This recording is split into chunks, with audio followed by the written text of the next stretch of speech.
Thanks everyone for being here today. So on this joint event organized by the Spain-US Chamber of Commerce and ECUSA New York, and it's going to be about job search out of academia in the US, and it's going to be given by Adi Jaginhir. Okay. So, but before getting into the talk, I'm going to give you a brief overview of ECUSA for you who doesn't know who we are. So, ECUSA is organized into different regional chapters and is actually integrated by Spanish scientists working in US. So we are here in the chapter of New York, New Jersey, and Connecticut, and we are working in partnership with the chapter from Boston, DC, and the recently incorporated from California and Midwest. So the ECUSA aims, as most of you know, is to establish a professional scientific network in the US, to increase the public awareness of science and technology, and to facilitate the interaction between public and private institutions. So far we are more than 500 members, and we have a significant media coverage, and we want to establish ourselves as the connection point between American, European, and Spanish institutions, as well as to be the link between the American and Spanish scientific professionals. So the chapter of New York, ECUSA New York, is organized in 4 different working groups. So the science outreach, advisory, networking, and professional development. So here you have a list of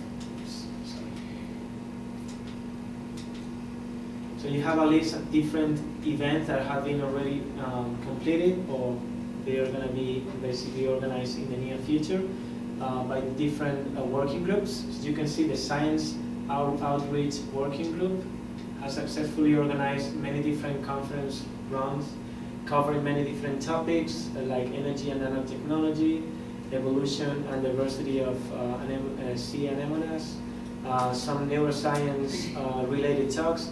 And also, they are actually actively collaborating with Spanish visiting students, and also in conversation with the American Museum of Natural History to organize like guide visits.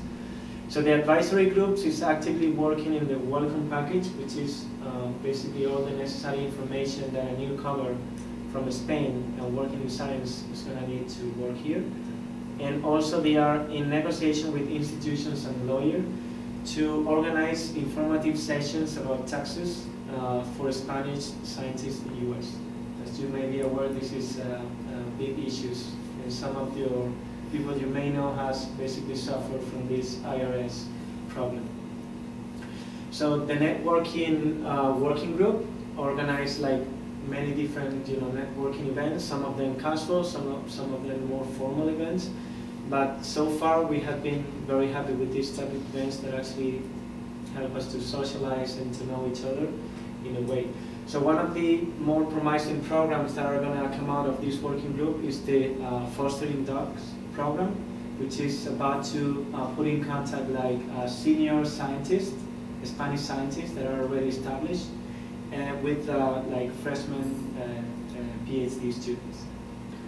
So the professional development working group, the working group I belong to, it's already organized like different type of events related with professional development, as you can see. And one of the first one that we organized this year is called Más allá del bench, and it's about basically informative session in which we basically ask other non-academic professionals to explain their experiences to other like academic researchers and how they basically stepped out of academia, how is their their life in these companies, etc.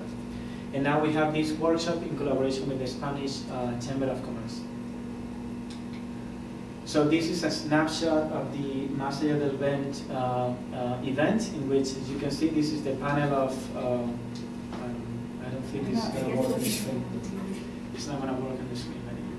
So this is the panel of speakers who are like Spaniards working in US in companies, medical liaison, other discipline different from academia, and they were sharing their experience with the audience. And after this we had a networking event, basically social event, with the wine and cheese. Oops.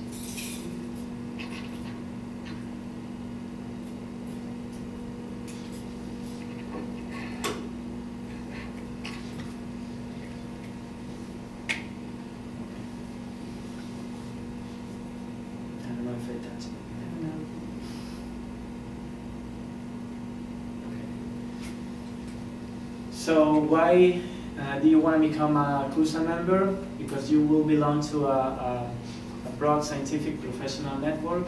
You will have access to information about events, resources, and job offers. You will have also opportunities to expand your scientific professional skills, and you also can basically participate into the organization of events with us, and as well as attending different events. So becoming a member is actually very easy.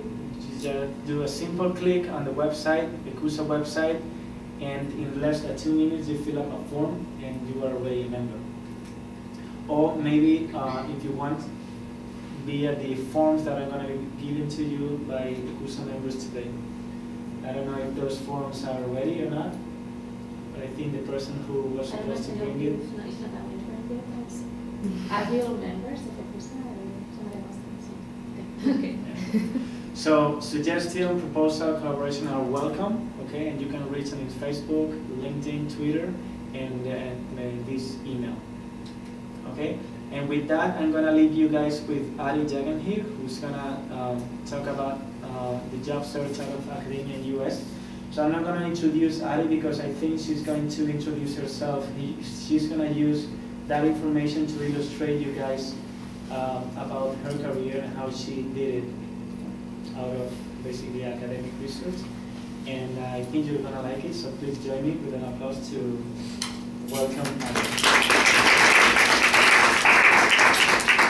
Thank you.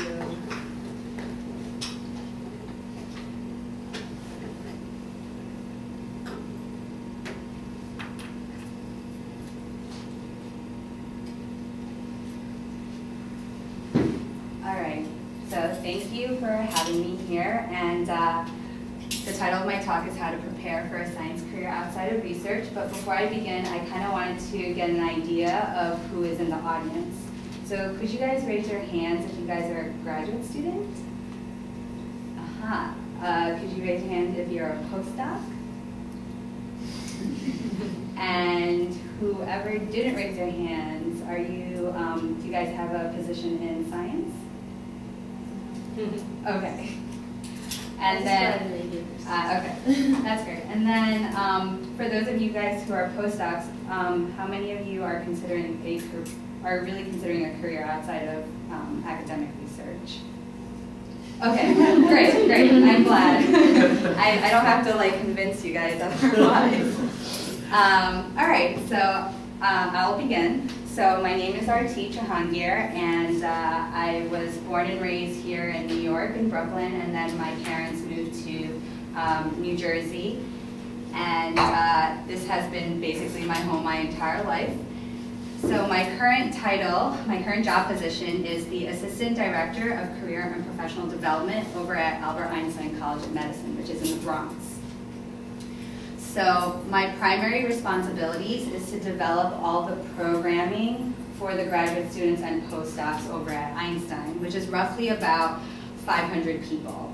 So what that means is that I have to come up with different events, both broad and specific, about the different career paths a scientist may wish to pursue after they leave Einstein, whether it is academic research, research in the government or in industry, or completely non-research related. And this has become an increasingly important part of a research institution because, as you guys all know, that it's getting harder and harder to secure a faculty position in academia. So I do things like have seminars, I invite people to sit on panels, we do workshops of the different career paths, we specify workshops on skills that everyone can use, like elevator pitches, different types of internships, and we also cover programming such as looking over your CV and your resume so you can target a particular career path. And we also help with informational interviews. Another responsibility that I oversee is to create different types of approaches to track our PhD alumni. So traditionally, if you work in an institution that's largely biomedical, the only tracking that they would do for alumni would be for the med students, because it was very easy. There was a very systematic way to follow where a medical student goes after they graduate and go to their residency. But for PhD graduates, they didn't track it as much. Depending on who you talk to, it might be for one reason or another. I always hear, oh, well, you know, PhDs, they don't make that much money, the MDs do, so we really want to track them because we want to ask them for donations back to their institution. But now we realize that all of our students and prospective students that want to come do their PhD, they want to know where do PhDs go after they graduate. So now it's really important to have this type of data. And I have been laying down the pipeline at our graduate office to track these alumni. And we have had our graduate program since 1957, so we have roughly a little more than 1,500 graduates that we are currently trying to track. So a little bit about how I came to this position. I kind of grew up in a science household. My father is a professor at a liberal arts college here in New York, actually in Brooklyn. And when I went to undergrad, I went to Rutgers University, which is in New Jersey, where I double majored in genetics and psychology. So I knew very early on that I like research and I like science and math. So this is a pretty large liberal arts school and it has a lot of research there. So I got a big taste of doing research in different types of laboratories. And then after I graduated, I went straight to Albert Einstein. So I was a graduate student there at Einstein. And the research that I did was in the lab of Dr. Claudia Gravekamp, which is a cancer immunotherapy research laboratory. So I focused on developing a bacterial delivery system that is a cancer, that doubles as a cancer immunotherapy against pancreatic and breast cancers. And my thesis work was specifically understanding the relationship between this bacteria, Listeria monocytogenes, and specific immune cells, which in my thesis work, I focused on myeloid-derived suppressor cells. It's basically all the science I'll be talking about today. While I was in my graduate school, the research that I was doing was largely translational. And while I was looking for other people who shared my interest, a few colleagues of mine, we founded the Entrepreneurship and Biotechnology Club. A friend of mine realized that a lot of other academic institutions had a grassroots club to kind of provide information on what's going on in the city about how this whole biotech entrepreneurial hub is coming into town. If you guys know about Boston and out in California and San Diego, they have very strong biotech hubs, and now New York is trying to grow their own. So I'm proud to say that we had quite a few speakers come to our school to talk about the different, kind of like the big, I guess like the big road where it starts from discovery of a certain technology to actually getting it out into market as a drug. And during that same time while I was at Einstein, I also became very much involved in outreach. So I was teaching middle school children through the New York Academy of Sciences. And if you guys are not familiar with the different types of volunteer programming that they have at the New York Academy of Sciences, I highly recommend you check it out. We're like in their neighborhood right now. So then I graduated in 2014, and right before I graduated, probably about 6 months before, I realized I needed to figure out what I wanted to do with the rest of my life, and then learning about this whole postdoctoral holding pattern that's happening, I realized that if I wanted to play to my strengths, I'm considering my alternative options.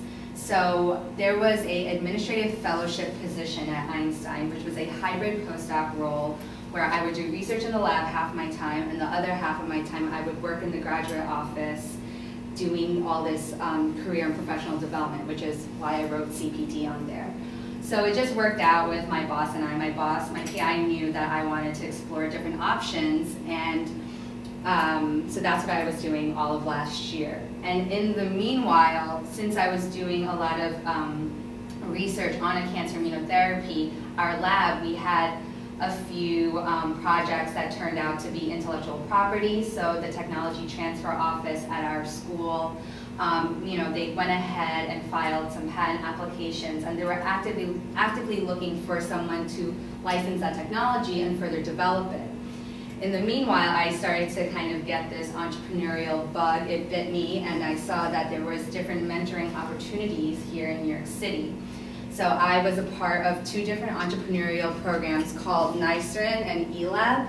Has anyone heard of these 2? Okay, so these are mentoring programs for scientists such as postdocs, graduate students, or even PIs who are really interested in going into this whole startup route. And what I did was I had to disclose with my technology transfer office that I was interested in either starting my own company with my PI or finding another potential investor and management team that would want to license the technology and help further develop it so we can finally do our pilot studies, get it into clinical trials, and see what more we would have to do to get it regulated and start a whole new research and development for the technology. So that's a lot of what I did last year while I was in the lab. And connecting my interest in outreach, my colleagues and I, we also started this New York Women in STEM organization, which is it's kind of similar to ECUSA, where it's scientists from different institutions here in New York City providing opportunities of professional development. And then as of this summer, I finished my postdoc fellowship, and I was promoted to an assistant director position doing my administrative work full-time. So since I knew that this talk was supposed to be how do you get outside of academia, I thought I would share some of my own personal good news with you all. And that is that I actually accepted a new position that I'll be starting next week at the NYU School of Medicine. So my new position will be Research Strategy Analyst. And my primary responsibilities is to basically define the goals and strategies for the biomedical graduate program, because now higher education is trying to redesign how a scientist should be trained through their PhD career.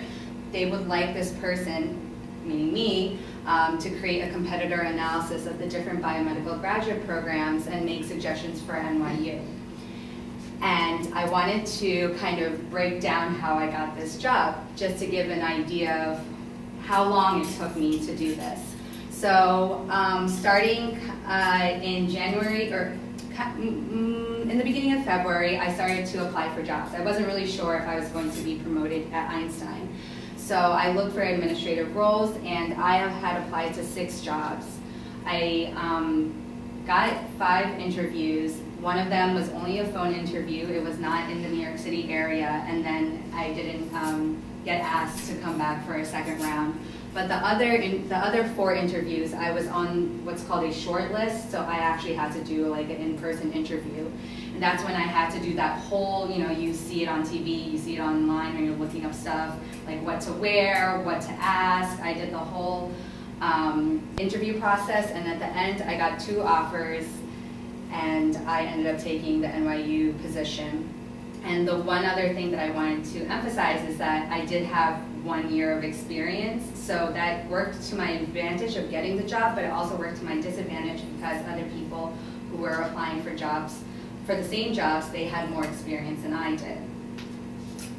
All right, so I think I've talked enough about myself, and now this is the breakdown of the talk that I will be giving, which is first the introduction of why you guys should consider a real career outside of academia, and the tools that you'll need to prepare, growing your network, and then finally applying to jobs. So has anyone seen this graph before? Okay, someone's smiling. So Yeah, so why would you consider a career outside of academic research? And this may be because there are so many people who have PhDs in science and engineering, but not enough faculty positions to go around. So this is a graph from Nature Biotechnology from a group from Washington University. And you can see here in the blue, so in the blue dotted line, you can see that since 1982, there's about 800,000 people who have been awarded with PhDs in the science and engineering, but only about 100,000 faculty jobs since 1982. So as you can see, it becomes largely competitive, and this is also due to and there's been a big increase in the number of PhDs that are being awarded annually, and this has a lot to do with the fact that the NIH budget had increased in the early 2000s, and that's why we faculty members were able to request for more PhD students and postdocs, and that's why different biomedical programs increased their classroom size, their class sizes, but they did not increase the number of faculty positions. It stayed pretty stagnant throughout from the 80s till now, and it's still roughly around 3,000 positions available annually. Has anyone seen this before?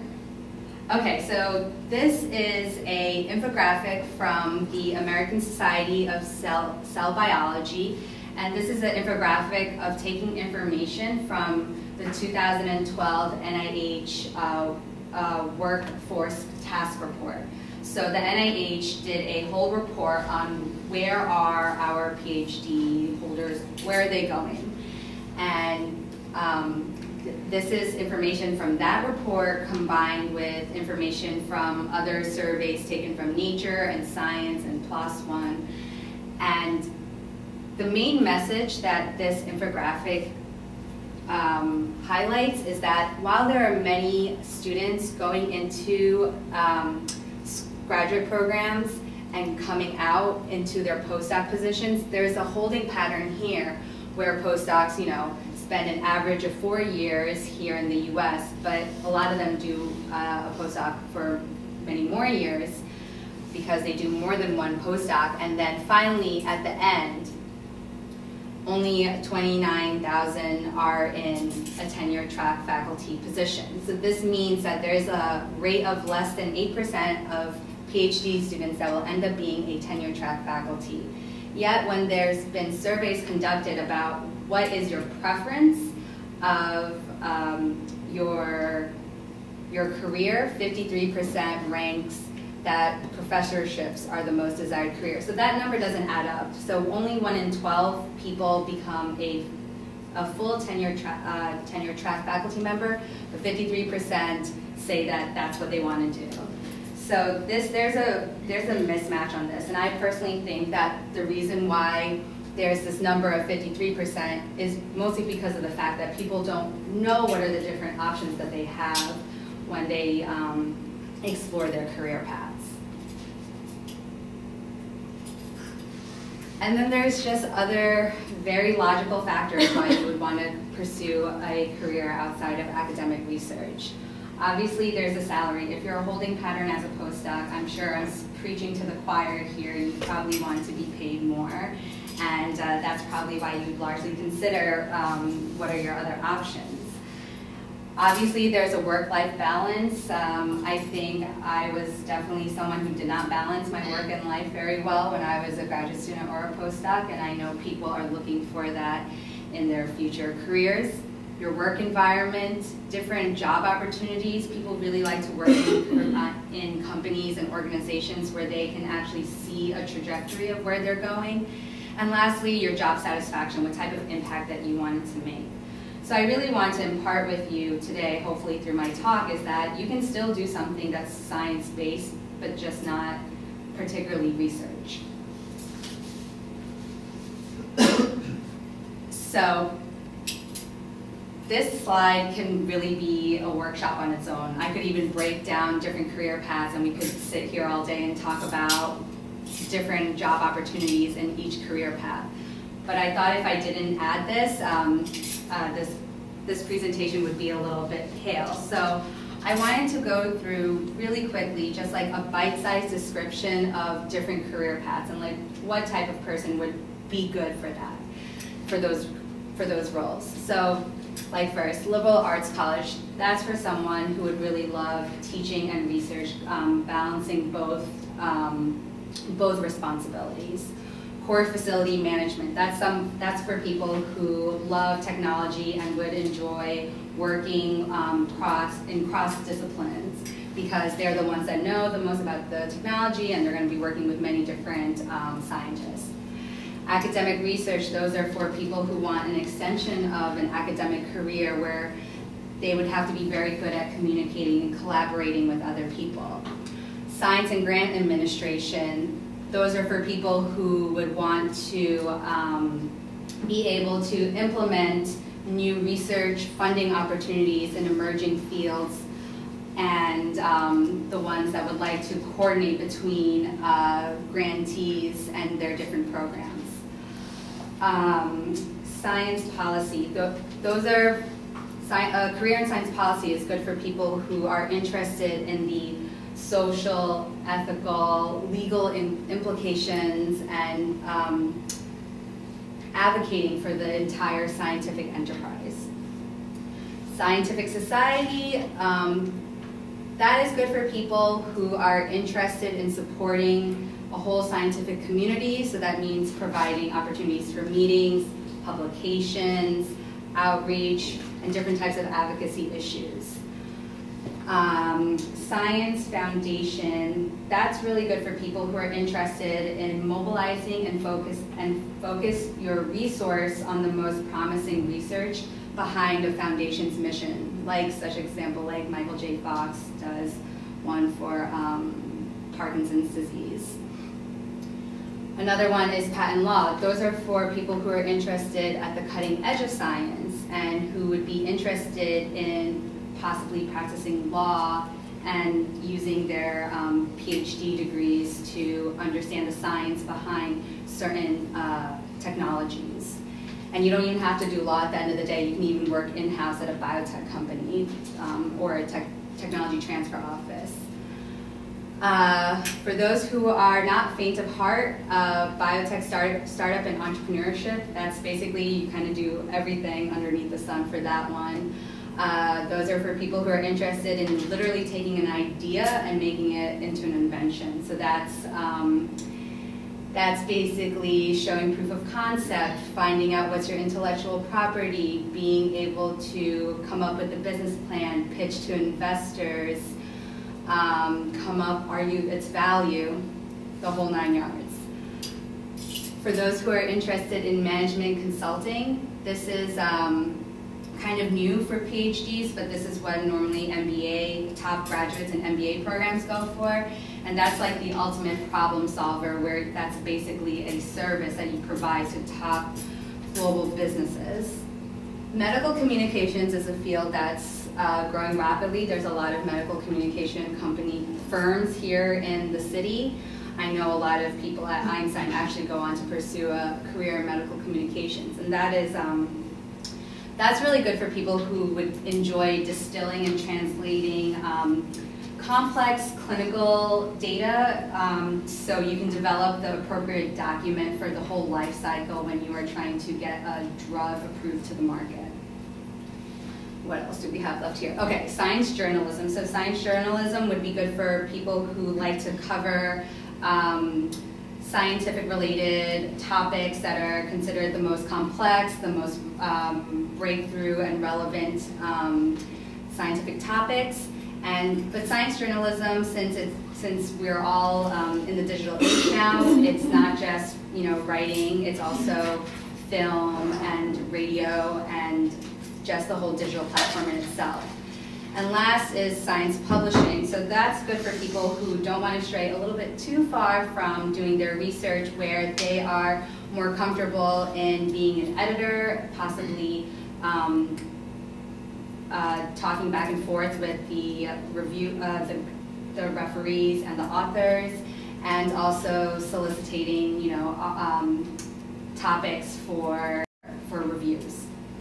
Sorry, I spent forever on that slide, but I just wanted to give you an overview of the different career paths that are common for people who have a PhD in science and engineering. So next, what are the tools that you can use? So I just kind of made my own personal list of physical and mental preparation tools that I think you would find useful to think about how to get a career outside of academia. The first is Individual Development Plan, or IDP. Does anyone here have an IDP? Does anybody here know? You have one, great. Other than her, does anybody know what it is? Okay, kind of, all right, great. So an individual development plan, it's basically some tangible document that you would have where you have assessed your own skills, your attitudes, and your goals, and you have talked about it with your PI about what goals you have and what you would like to do to explore your careers. This has been a proposed solution after the NIH realized that, you know, most of us are not going into academia. How can the mentors help the mentees figure out what they're going to do when they leave the lab? So there is a My IDP on the Science Careers website that you can use. It's a whole online career planning tool, and it has a lot of built-in features to help remind you of your goals and your plans. However, your own institution probably has an IDP because as of last year, it was required by the NIH that if you have a postdoc that's on an NIH training grant, or any grant actually for that matter, that they have to report that they have an IDP. And does anyone here go to Columbia? Or, oh, okay, and anybody else from Einstein other than Rafa? Okay, so I know that in October, both Columbia and Einstein were sharing one of the co-authors of the My IDP, Dr. Philip Clifford. He'll be coming to talk about why an IDP is important, and he'll be giving 2 workshops, both at Columbia and at Einstein, because it's actually really important for mentors, PIs, to understand why they should bother with this piece of paper. So, oh yeah, the website is myidp.sciencecareers.org, and I encourage you to check it out. The second is that when you really are thinking about a career outside of academia, you have to be introspective. And I know this seems a little bit silly, but I just put it up here just to make the case in point. So the Myers-Briggs type indicator, this is basically it's a personality test. And this was made Myers-Briggs. This is a mother-daughter team, and they created this personality test based off of a psychological theory off of Dr. Carl Jung. And I've seen this in many places. I've seen it when I've taken teaching courses and they're trying to help you figure out what type of teacher you'll be. And it's a series of questions that will help you figure out what type of personality you may be, or definitely what personality you're not. And it kind of helps you figure out what type of work environment or what type of people that you would do well with in that particular work environment. So if you literally Google this, you'll find the availability to do these free tests, and I just suggest for you to try it to see what type of personality you are, and then if you also search for what type of jobs align with that type of personality, it may or may not fit into what you may think is right for you. So this is one of those things that doesn't always work, but it's good to go through these practices because it's great to be articulate about what you know you like and what you definitely know you don't like. So I don't really want to go into this, but it basically covers, it suggests if you're an extrovert, an introvert, if you basically think logically or you think more intuitively, and if you judge a situation or you perceive a situation. Another tool that I think every scientist should be using is personal branding. Now that everything that we use is social media and everybody knows your opinions, it's really important to be able to control how you are perceived to others. And this is a topic that goes around a lot about how can I convince somebody that I'm really interested in science writing or in entrepreneurship or biotechnology. It's how people see you, so you can have some sort of control on how you are being branded. And the easiest way is to have different outlets of social media. So if you have a Twitter account, you should consider having a professional Twitter account. For example, my Facebook has all personal information, it's all really silly stuff, but my Twitter, my LinkedIn, it's all professional, science-related, career development-related items. And I think that it's really good to have that because that's when you're networking with other people, they actually have some sort of platform to understand you better, and you have more reasons and more ideas to connect and collaborate. If you actually have strong opinions on something, I suggest for you to definitely blog. If you don't have your own website, then I suggest for you to find an outlet at your university or your organization. A lot of times that there are opportunities to blog, and that's what we suggest for a lot of our students and postdocs to do, so that at least they're creating a writing portfolio for themselves if they ever need to apply to something, and they have to show that they have ability to talk or speak or write about science that's not highly specific to their field. Again, personal websites, I've started to notice that people have personal websites, which is basically a portfolio of, maybe the topics of science that they're interested in, what else do they do outside. Also, you should, everyone should work on their elevator pitch, which is basically a 2-minute, well, actually whoever you speak to, whether it's 30 seconds to 2 minutes, it's basically an easy way to describe to somebody what it is that you do and what you're interested in doing. So that person, when they leave, they know, okay, RT is really interested in cancer immunotherapies, and she's also really interested in helping out other scientists figure out their careers. You just want to be able to have that clear message, and that really helps when you're networking. And last, if you have opportunities to public speak, that's always a really straightforward way of how you can personally brand yourself as a professional. LinkedIn. Does anyone here have a LinkedIn profile? Great. I gave a LinkedIn workshop yesterday to graduate students and postdocs, and I just wanted to quickly summarize here in this setting that the LinkedIn profile is definitely one of your main preparation tools when you're going out there and networking and looking for a job. I just wanted to part with you that if you are thinking about changing 4 things to have people look at your profile and the right people look at your profile to change or update these 4 parts. You should have a professional photo, not one that you took off of your Facebook. You should have a headline. LinkedIn defaults it to your current position at your current company. So I would assume if you didn't change it yourself, it would say postdoctoral fellow at Mount Sinai or Columbia or Einstein. So it's 120 characters. It's considered prime real estate, and you will have the right type of people look at it depending who you want to target. So if you, like myself, if you're a cancer immunologist, it should say cancer immunologist at Albert Einstein College of Medicine. Or if you are interested in writing, you would say blogger for whatever. So even if you do like whether it's your research or something else, you can incorporate it into your headline. You should definitely have a public URL that's easy to find. So by default, your LinkedIn URL is your name with a string of numbers.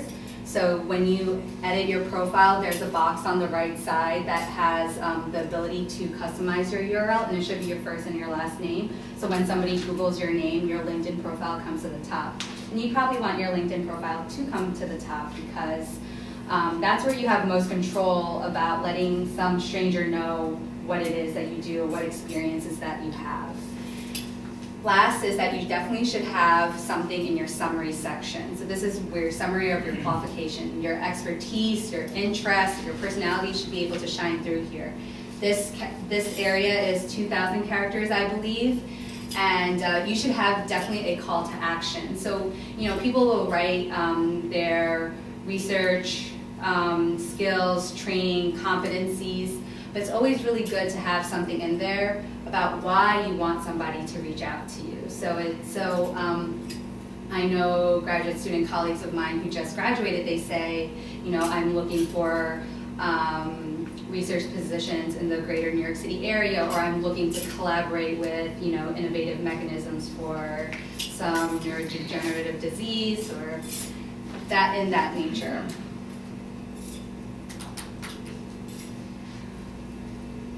Oh yeah, so you also need to really think about your work-life balance, because work-life balance is very different from different career paths. You know, if you want to become like a biotechnology equity analyst, your work-life balance is that your whole morning from like the break of dawn till, you know, 7 p.m. at night is all for doing equity analyzing of all the biotechnology companies on Wall Street.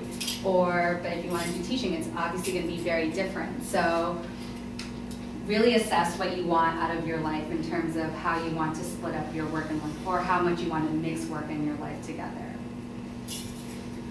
Next, I mean, you guys are all here, so again, I feel like I'm talking to people who would already know this, but you should be attending as many career and professional development events as possible, especially if you want a job outside of academic research. So you guys are all here, and that's great. You guys are in a network, and this is a great opportunity, but definitely look into your own institutions. Definitely look at professional development workshops that are happening at conferences that you attend, and definitely go to ones that are held by professional organizations and societies. So I mentioned the New York Academy of Sciences. They're really the premier hub of events that you can learn more about different careers and more in depth. You can also read on these websites. There's tons of articles on bio careers, on science careers, nature's job. And then I also put the National Postdoctoral Association in AWIS because I know personally that they do a lot of workshop events. If I'm missing anything.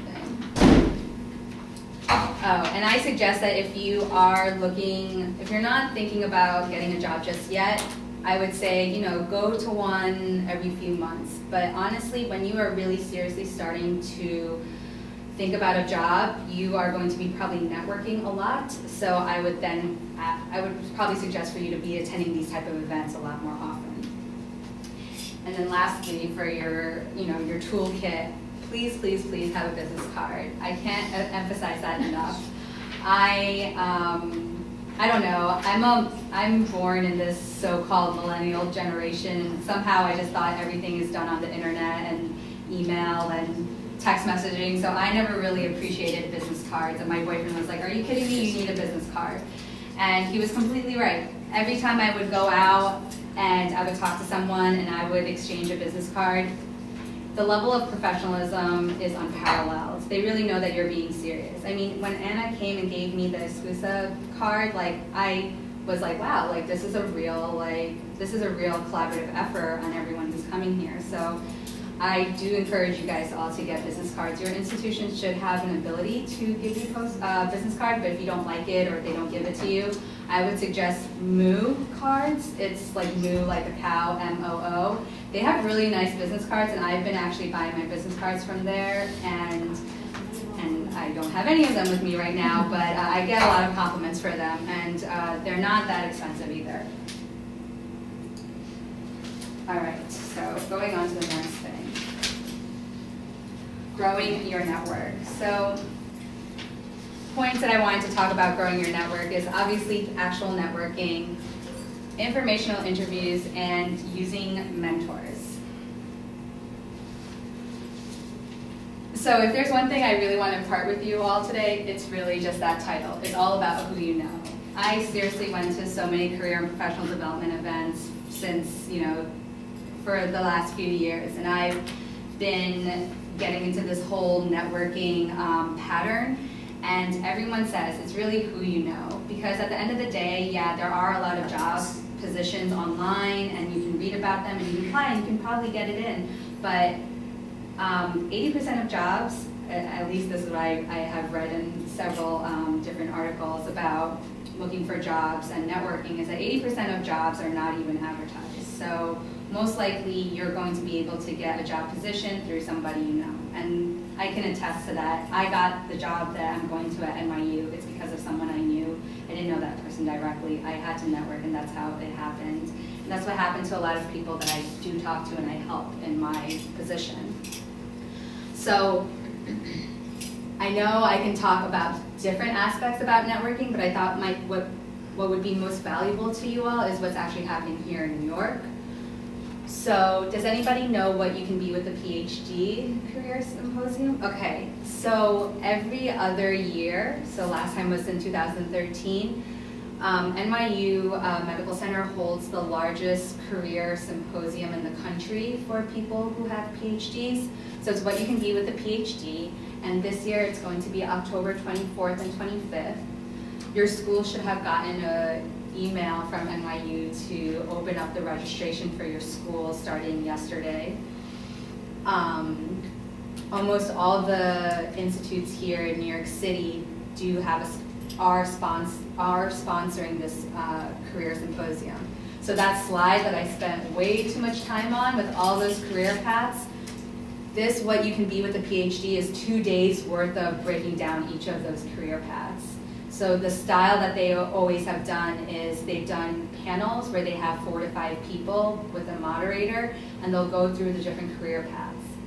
And this is a great place where you can network, meet the speakers, meet other postdocs that are looking for similar things with you. So it's really a great place to go to. It's Saturday and Sunday all day from like 10 to 6. The next is Riverside Chat Series.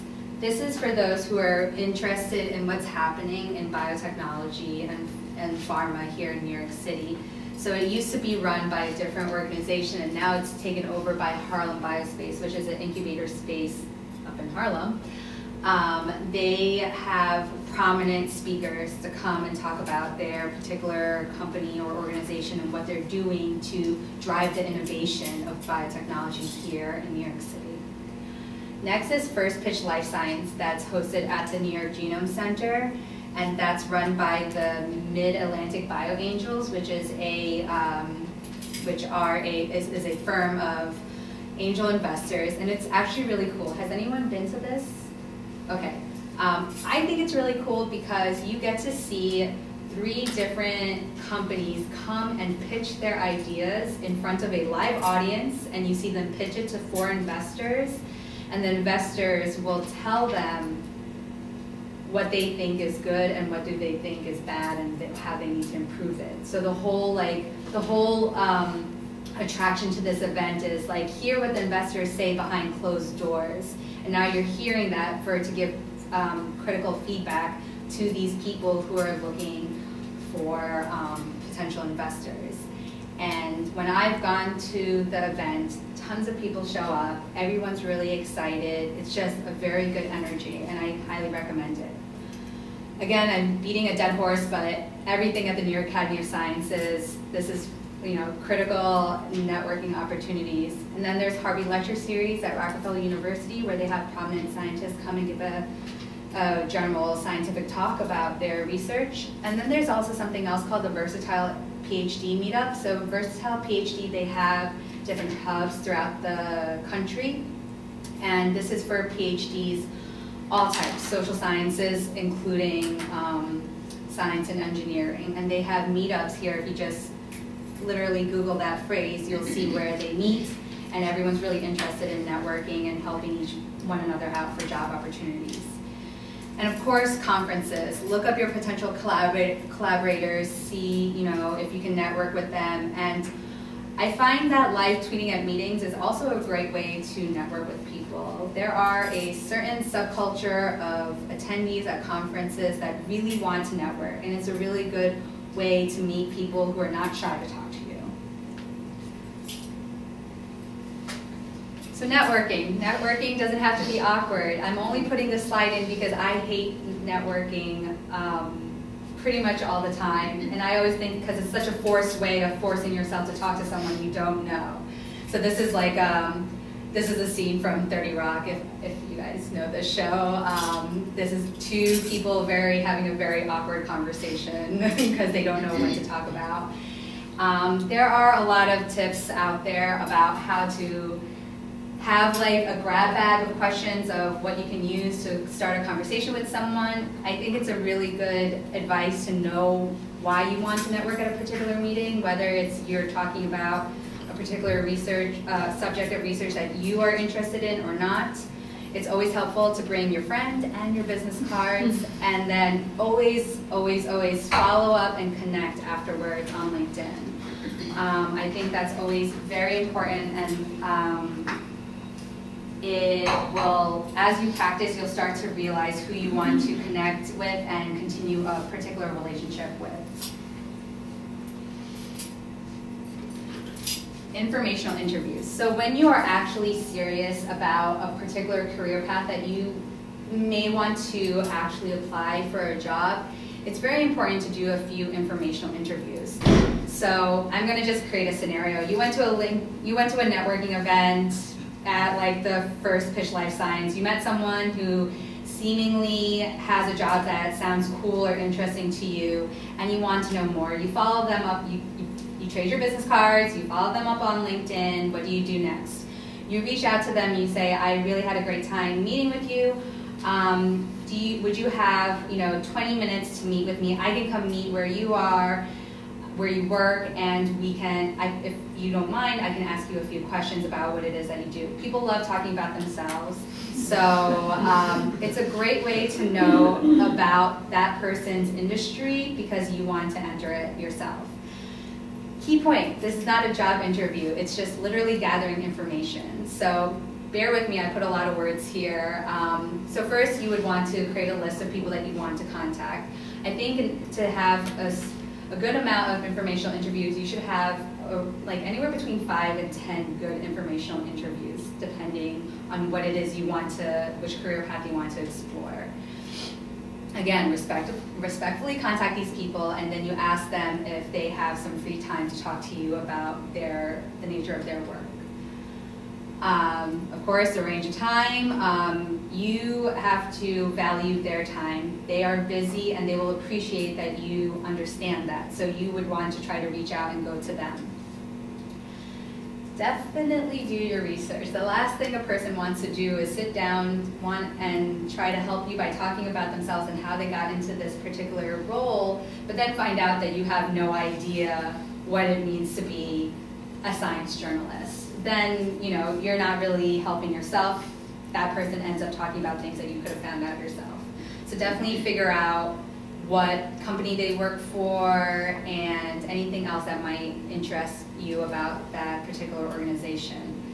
Come prepared with a list of questions. This is what I do. So like I had to do this. My boyfriend is also a scientist, and he moved to Johns Hopkins, and when I was there I realized I was going to be there for an extra day, so I thought, okay, I'll go do some informational interviews. I emailed the people there at Johns Hopkins, said, I'm an academic administrator for career and professional development. Can I talk to you guys? And all of them said, sure. So then I had to prepare a list of questions, and they all knew that I wasn't looking for a job, but they all at the end did ask me if I was looking for a job because they realized that I came prepared and I was really like digging through what they do at their university. So they wanted to know why I was so interested. Bring value to the discussion. So for my example, I was talking to them about what I do at my school. So if you are talking to someone who you're not in their career paths with, I would suggest for you to be able to read some articles about their industry and kind of give some feedback of your thoughts on what you learned. This is also very useful. Definitely end your conversation with who else you think would be a good person to speak to. And that's how you will lead up to your next informational interview. And then this also helps kind of tighten the web of networking, because then more people will know that you're searching for a job, and when they have a job come across their email inbox, they'll think of you, or they'll think of the other person, and that person will think of you. Of course, come follow up with a thank you email and keep them updated on your job hunt, because they are very excited for you. Another thing about networking that I think a lot of people overlook is that your mentors are like gold. So I think the problem is people don't like to talk about what they're doing with their mentors because they're usually hiding it, or they're trying to like pretend that they're still really interested in academic research, but they're doing other things. The problem is that if you talk to your mentor, most likely they probably will know someone. And in the worst case scenario, it would be, oh, they're so mad at you that you brought this topic up. They have no idea what you're talking about. They don't know anyone. Well, go home, fume about it, but I'm sure in a few days they will come up with someone that they would say, ah, yeah, I remember this person or this colleague of mine or this past graduate student or postdoc who did something similar. That's going to help you a lot. I know someone that I was trying to help out, and this person wanted to do a biotechnology equity analyst position. She was reading financial modeling books. She got interviews at like Citibank, and she was trying really hard. But she just couldn't get over that hump. And she finally just told her PI, and her PI said, oh, I know someone. It was like a colleague of mine, and he left research, and now he does this. And yeah, I'm sitting here telling you the story because she works for him now. And it really does, they are very valuable. Peer mentors. Peer mentors are really good because when you are looking for a job, you probably know somebody else who's looking for a job. And if you are so lucky to be in science, then that person will probably want to go with you to other networking events. And that's what I did. When I was in the Entrepreneurship and Biotechnology Club, me and 2 other girls, we would go out to the Riverside Chat Series, the first pitch, all this stuff, the stuff at the New York Academy of Sciences, and it was really helpful because we were able to divide and conquer. Mentees. Never underestimate mentees. They have so many questions for you, and it helps you process and articulate what it is that you're looking for and what you want. So you may have people that you oversee in your lab, or you might do some sort of volunteering. Talk about it with them because it's not who they know, it's more about helping you validate what it is that you want, because they are very, they have nothing to lose when they're talking to you. I found it very useful in my own networking. And last, applying for jobs. This can be a whole series of workshops in itself, so I just wanted to go over key points that I think would be very helpful to you all. First, if you're thinking about a career outside of research, you probably want to show that you're serious. The last thing that people want to hear is that you're going for this particular career path is because you don't want to hold a pipette anymore, or you just can't stand the idea of like going into lab. They don't want to hear something negative, they want to hear something positive. So if you have an opportunity, and I know that's really hard because I know you guys are mostly postdocs and it's, you're viewed as an employee by your PI, but if you have an opportunity some way, somehow to time manage another ability to build your skill set, I think you should go for it. So again, it depends what it is that you want to do. If you want to go into tech transfer, usually most universities have a internship program for tech transfer. I know Einstein has one, I definitely know Columbia has one. I know Mount Sinai has a huge endeavor in tech transfer, so definitely look up those opportunities. Bioentrepreneurship is the eLab, NYC, and NYSRIN that I said. If anyone here has NSF, is working in a lab that has NSF funding, if you Google NYCRIN, you will see that it's actually a part of an initiative through the NSF, and they actually can even give you money for it if you go through this other related program. So definitely check that out if that's something that you're interested in. There's always writing internships, there's always guest blogging. New York Academy of Sciences advertises guest blogging all the time for their website. There are academic administration internships available at universities. There's also the ability to do in your free time management consulting internships. So has anyone here heard of the Solution Lab? Because I know they do a lot of recruiting. So that's part-time. I think it's 10 to 12 weeks. I think 5 to 10 hours a week. I think 5 hours a week. And you're working on a real project that the Solution Lab received from either a startup company, a biotech, or pharmaceutical firm, and they have certain deliverables that they're trying to figure out. So you'd be working with a team of experts and volunteers. And it's becoming more and more popular, so I think it's getting more and more competitive. And then, of course, there's the McKinsey. They have boot camps and workshops. So does the other healthcare management consulting firms. Last, if you really, really, really can't get out of the lab, there are virtual internships. I have a friend of mine who's very interested in science policy, and she gave me this program called the Virtual Student Foreign Service, and that has a whole list of different types of internships available. That is virtual, that you do on your spare time. Next, transferable skills. I put this cute little GIF from Toy Story 3 when people talk about what skills do they have. When people quickly think off the bat, what skills do they have? They think they have no skills because the only thing they can think of are things that they physically do with their hands in lab. But I'm telling you, you have tons of training and you have tons of transferable skills.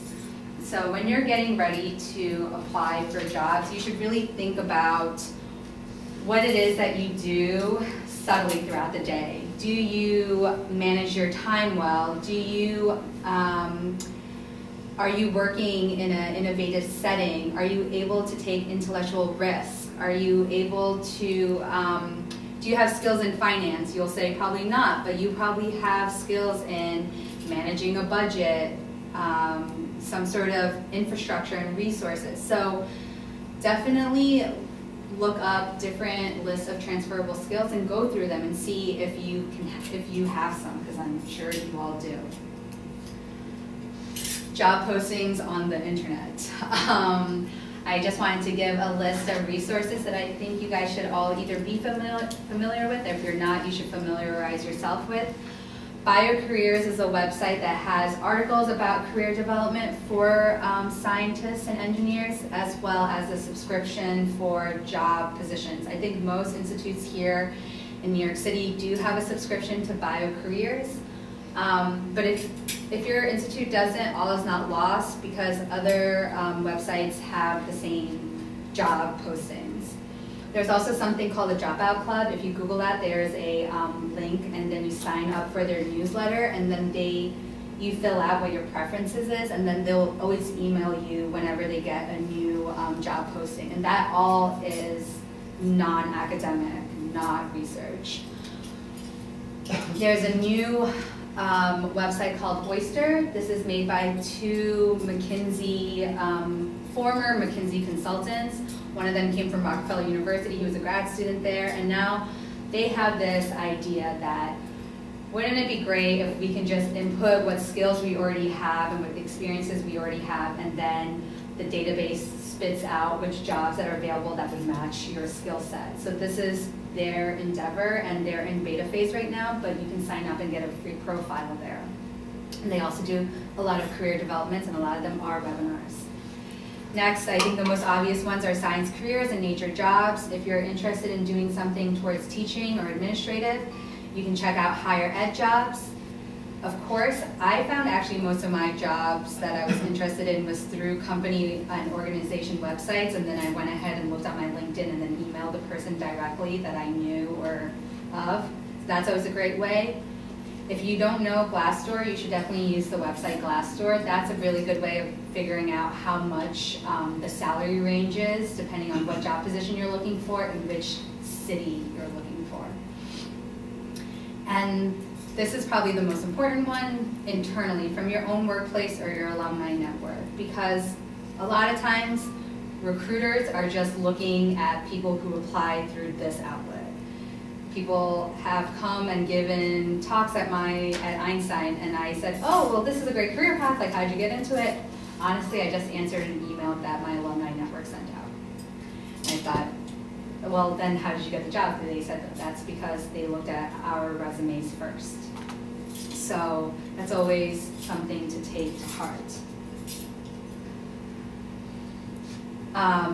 Just some advice when you are thinking about transferring your CV into a resume.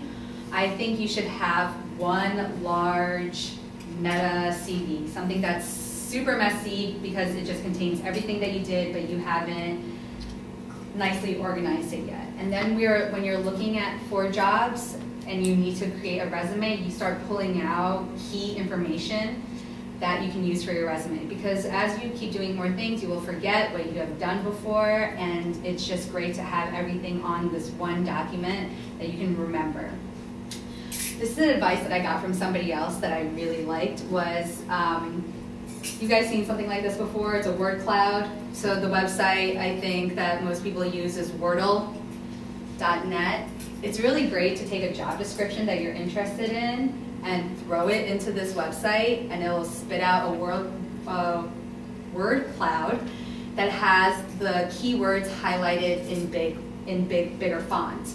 You know that these are the words that that potential hiring manager is looking for when you send your resume in. So that means when you make your resume and you copy and paste it and put it into Wordle, it should also generate a word cloud where those same words are the words that you use the most.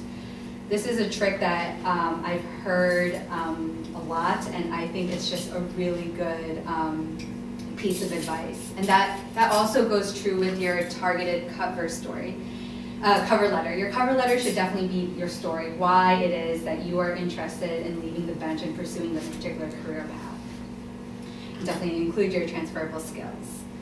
And the last thing that I wanted to mention about when you're creating these resumes is that for me, Microsoft Word is like the bane of my existence. So I try to make my whole resume in a table format. So literally, my resume is in a table with invisible lines. So that way, when you're adding or deleting things, because you're applying to different types of jobs, everything is not getting shifted around. And if you don't have an aesthetic eye, or if you just don't like things, if you just don't feel like you're very good at graphic design, you should try out some resume generators. LinkedIn has one.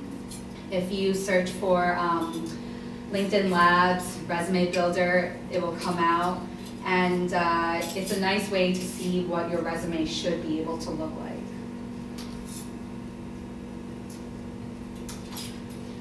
So let's say you've networked, you've made your informational interviews, you've found some job descriptions that you're interested in through some of those websites, and you're going in for an interview. First impressions really do count. Most articles that I read about interviewing skills is that the person that is responsible for hiring you knows within 90 seconds whether or not if they actually want to hire you. So it's really all about first impressions. A good piece of advice that I read online that I think I would like to share with you all is dress a little better than they do. So if you're applying to a company that, yeah, they still wear like shorts and t-shirts, wear jeans and like a nice like shirt that goes with it. Obviously, if they wear business professional clothes, then you should definitely be coming in a suit. Definitely be enthusiastic, definitely look them in the eye, definitely a strong handshake, all of that stuff that your parents would want to tell you, you do those things. Definitely do your homework. You have to know the company's values. Like, I think it sounds silly, but even like when I went to NYU, I had to like look up what their mission was. Obviously, I knew that it had to be, medical research and innovation and forward thinking and helping the community, but I need to make sure. So definitely know their values, their missions on that website. Understand what the ladder of job positions are in the particular career path that you want to go to, and then understand what are the core skills that they're looking for. Don't talk about your science. No one cares. It's a sad truth, but it's true. No one actually cares. Actually, if you talk about what you did in your research, that's always a negative situation. Instead, talk about your skills in a story format. So you will if you read up on how to prepare for interview skills, STAR method comes up a lot. It's where when somebody asks you a question, you answer it by giving a story. And you say what the situation was, what was the task at hand, what were the actions that you took, and then eventually what were the results. It's always good to have like one or two of these stories in your mind before you go into a job interview, so then you can just kind of jump into that story. And, I didn't add this in, but definitely don't wait to be asked questions. When you're in an interview position, when you're in an interview and you have, you're very eager, you can go ahead and start asking questions to them, because then they realize that you're really interested and you're thinking a lot about this particular position. Okay, I'm wrapping up. I'm so sorry, guys. So the lessons that I've learned from interviewing and helping others is that when you go through this whole process of job hunting, you realize that you can probably find an opportunity in every situation. That's something that, you know, I've been to so many career development sessions where people ask, well, how did you get that job? And I hate it when somebody says, well, I just got lucky, or I was in the right place at the right time. I want to be like, no, you weren't. You knew what that opportunity meant, and that's why you jumped on it. Somebody else who's not looking for a job, they don't notice that same opportunity. So when you start going through these different steps, you will start to realize when you are meeting people, when you're talking about things that you're passionate about, you're going to understand where you see opportunity, and you should approach it with, you know, with confidence. Package your passion in a professional box.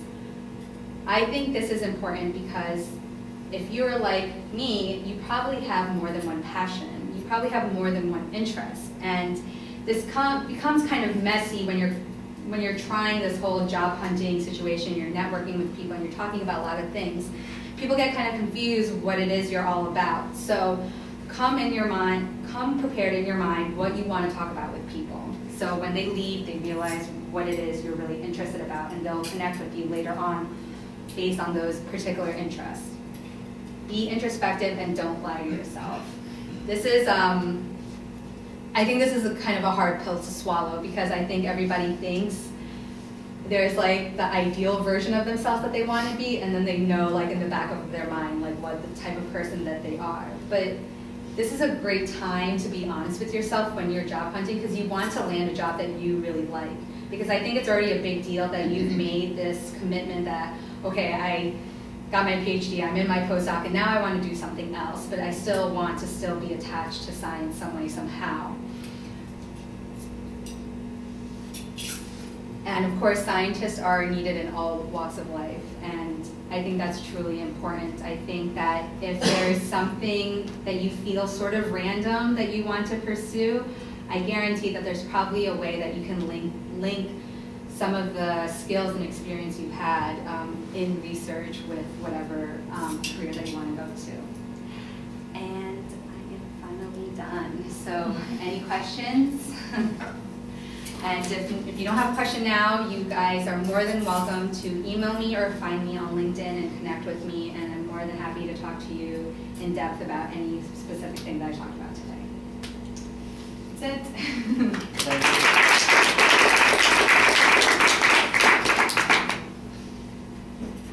So any question?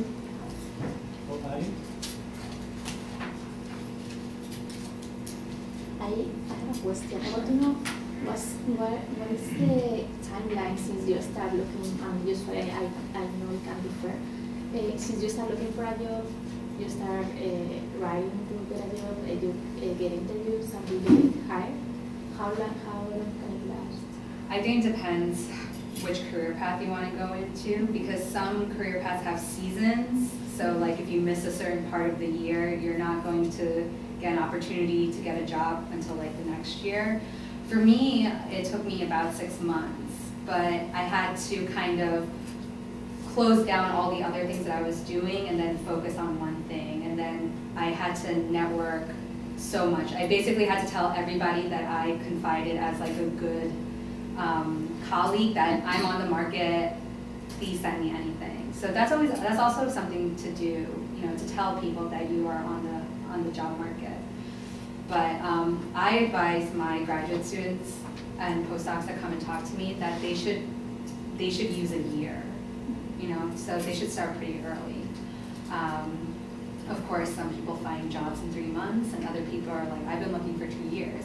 And I'm not sure what they're doing, but I would think that once you start networking and you start having job prospects through people, that timeline gets shorter because you jump to the top of the list.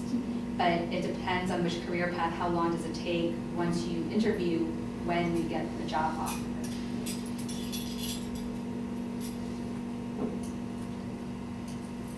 So how important is the visa status you have for the different career paths? Because I mean most of us, or all of us, probably have just a temporary visa. And I have been hearing different opinions about if the companies are willing to sponsor a visa for you if you are good for the job, whether they don't want to have to sponsor visas for people from outside or so. I don't know. So I really wish I had like a great answer to give back to you, and the truth is I don't know, but what I think I would do if I was in your position is that I would actually like ask the hiring manager directly at that company. Usually there is like a general email that you can send to and ask them, you know, what is their policy on, you know, issuing visas. And the second thing is to look via LinkedIn if you can find someone, you know, through your network. Like, so if there are LinkedIn groups for, you know, scientists from Spain on LinkedIn, you can join one, you can use their like advanced search to find the ones that are in New York City, the ones that are doing something not related to research. And you can ask them, how do they, you know, do it, if their company is visa friendly or visa adverse. And if you've heard of INET, it is a student/postdoc organization. So I know that they're doing a visa event Next Tuesday. Yes, thank you. I'm like, shoot, I forget right now.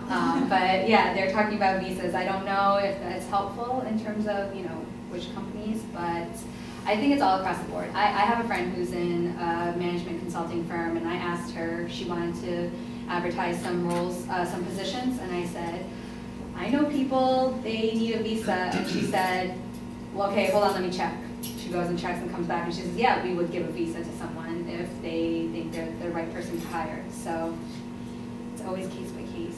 I'm so sorry about that.